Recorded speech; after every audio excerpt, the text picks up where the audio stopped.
Hi friends, welcome to my YouTube channel Dharma's world. Friends, ఏపీలో ప్రస్తుతం English medium introduce చేయడం జరిగింది. ఇంతకుముందు తెలుగు మీడియం ఇంగ్లీష్ మీడియం ప్యారలల్గా జరిగాయి. ఇప్పుడు తెలుగు మీడియం పోయి ఇంగ్లీష్ మీడియం మాత్రమే మిగులుతుంది.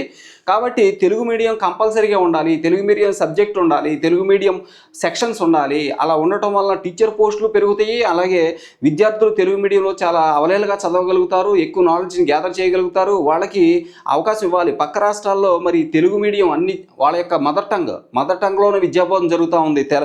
మరి తెలంగాణ తీసుకోండి, లేకపోతే కేరళ తీసుకోండి, తమిళనాడు తీసుకోండి, లేకపోతే కర్ణాటక తీసుకోండి, ఎక్కడైనా తీసుకోండి, అక్కడ వాళ్ళ యొక్క లాంగ్వేజ్ మదర్ లాంగ్వేజ్లో కంపల్సరీగా విద్యాబోధన జరుగుతుంది. అలాగే ఇక్కడ కూడా కంపల్సరీగా జరగాలని చెప్పేసి అంతా కోరుతున్నారు. ఇక్కడ చూస్తే మీరు ఈ విషయాన్ని క్లియర్గా ఇక్కడ గమనించవచ్చు. మాతృభాషలో విద్యాబోధనతోనే విద్యార్థుల్లో సృజనాత్మకత పెరుగుతుందని ఉపాధ్యాయ సంఘాల సమన్వయ వేదిక రాష్ట్ర గవర్నర్ అధ్యక్షులు శ్రీనివాసరెడ్డి గారు తెలియజేశారు. ఈ కూటమి పార్టీలు ప్రతిపక్షంలో ఉన్నప్పుడు తెలుగు మాధ్యమాన్ని పాఠశాలలో ఉంచాలని డిమాండ్ చేశాయని, అధికారంలోకి వచ్చాక దాన్ని విస్మరించడం సమంజసం కాదని పేర్కొన్నారు.